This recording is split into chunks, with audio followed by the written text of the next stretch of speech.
Pam Bondi says she's got a truckload of files that just came her way.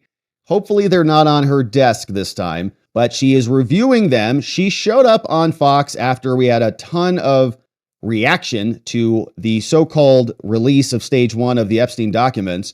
We got this clip from Colin Rugg, who shared about 4 minutes of her on with Fox from last night, explaining what the latest is on these files. We all did. And the FBI handed over a couple hundred pages of documents. John, I gave them a deadline of Friday at 8 a.m. to get us everything. And a source had told me where the documents were being kept, Southern District of New York, shock. So we got them all by, hopefully all of them, Friday at 8 a.m., thousands of pages of documents. I have the FBI going through them, and Kash is also, now that we have Kash here, it's a game changer, of course. Of course. Now, thousands of pages of documents. I hope it's hundreds of thousands of pages of documents, and I hope it is a truckload of materials, because I would suspect there are millions of pages of documents, because this is a case that went on for decades, for multiple decades, maybe 3, maybe 4, depending on how far back the investigation goes.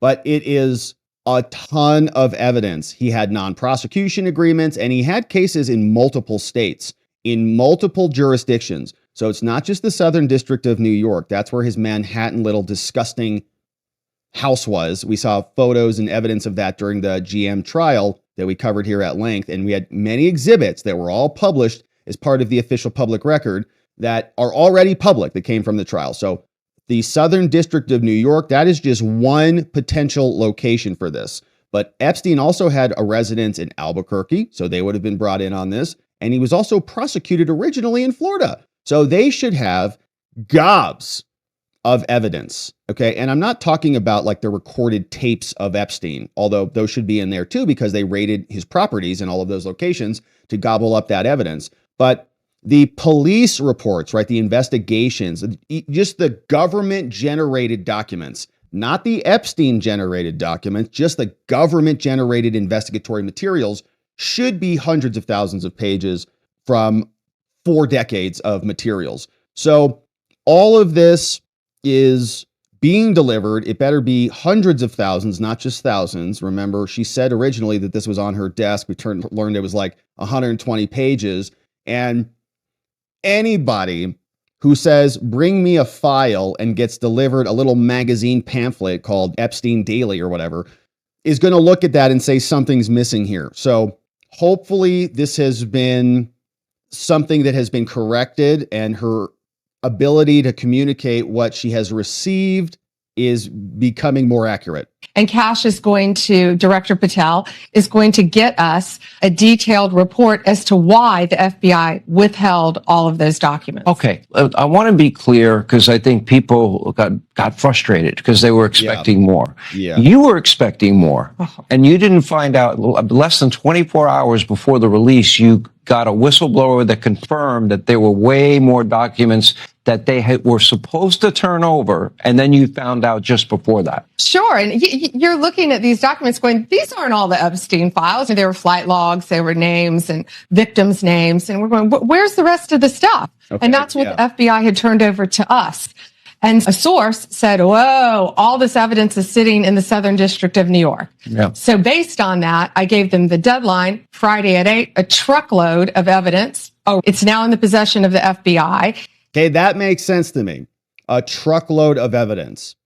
And I've seen big cases and worked on big cases that had truckloads of files, or maybe a truckload. Okay, boxes and boxes of files. And these are cases that have gone on for 5, 6, 7 years. Generally, our office wouldn't be the first one that was on the case. Then they'd bring our office on, and we'd have to go get these banker boxes of documents from the prior law firm, just load up boxes for pretty minor cases that have been going on for a long period of time. And you want to stay away from those cases because they're big, messy cases, and you're inheriting a bunch of other work from a bunch of other attorneys before it gets to you. But anyways, it is that type of environment. Like literally, you should be expecting banker boxes of materials and huge evidence troves from everywhere.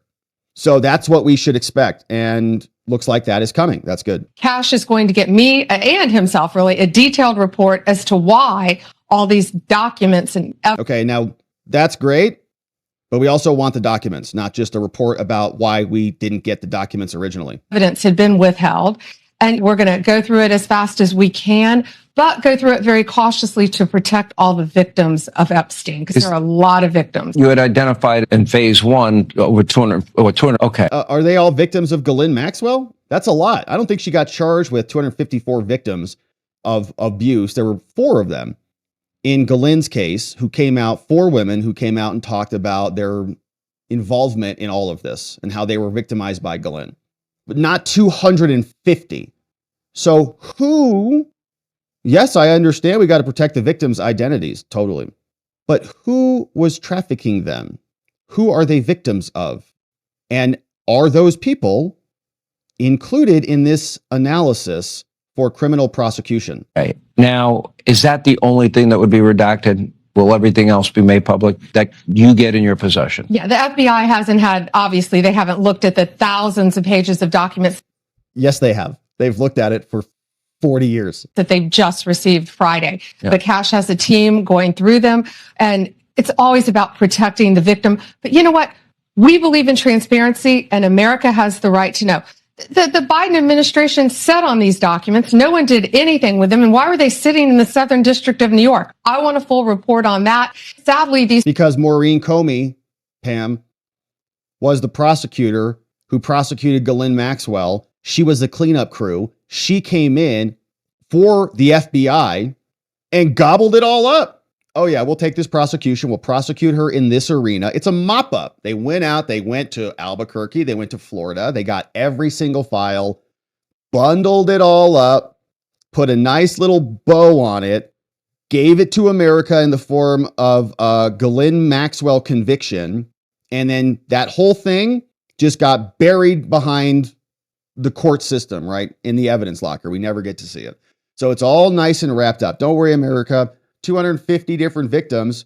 No one got prosecuted other than Ghislaine. These people don't believe in transparency, but I think more, unfortunately, I think a lot of them don't believe in honesty. And it's a new day. It's a new administration, and everything's going to come out to the public. The public has a right to know. Americans have a right to know. And that goes the same with the JFK files, JFK files, Martin Luther King. Yep, absolutely. Mm-hmm. What are the things that, and maybe some people don't understand the need to redact. In the case of a victim, that should be pretty obvious to people. It is pretty obvious. What are the other things that maybe you would have to redact? National security? No, of course. National security, some grand jury information, which is all. What's national security about this? I thought I was just a meaningless trafficker who was just interested in perversions with young girls. I thought that's all it was. What is national security about this at all?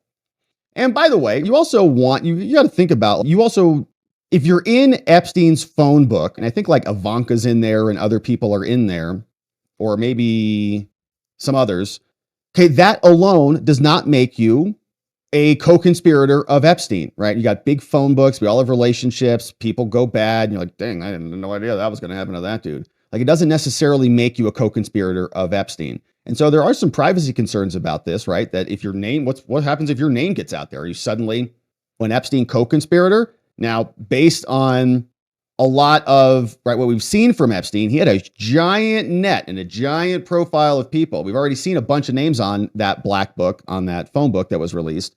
But in what context are these names appearing, right? And if your name pops up in a criminal investigation, let's say, for example, they raid Epstein's residence, they find documents, they find text messages, they find videos. Let's say it's Bill Gates on there or something like that, right? Before you release that publicly, you're going to want to make sure that's nice and tied up so that if you decide to prosecute him, you're ready with your indictment is already filed essentially before that is made public, right? This is the same reason we see this pattern regularly, right? They charge somebody, then they unseal the files. Okay. You get charged, you get a search warrant, they arrest you, they bring you into custody. Then once they've got control over you, then they unseal everything. And then we get to read the indictment and we start to understand the nature of the charges and all of that. But you don't alert the defendant before you charge them. So hopefully that is part of what she says next. It's going to be confidential, but we'll see. Let's look through them as fast as we can, get it out to the American people, because the American people have a right to know, not only on that, but on Kennedy, on Martin Luther King, on all of these cases that the Biden administration has just sat on for all these years. So yeah, it's not sad. It's infuriating that these people thought that they could sit on this information, but they can't. It's a new day, and we believe in transparency, and it's going to come out. And when we redact things, Sean, what we're going to do is not just pull pages out like they used to do. If something's redacted, you will know the line and you will know why it's redacted. The victim's name, identifying information of a victim. We all. Okay. So will we get any other prosecutions? I don't think that they're just going to release names without prosecutions. So that means they're probably not going to release names. If they're not going to prosecute, then they'll redact the name. So like, for example, are you going to see Bill Gates' name in new items somewhere? Probably not. Reid Hoffman, new items somewhere? Probably not. They're just going to redact the victims. The other stuff will be personally identifying information. We get anything substantive. We'll keep our eye on that one, obviously.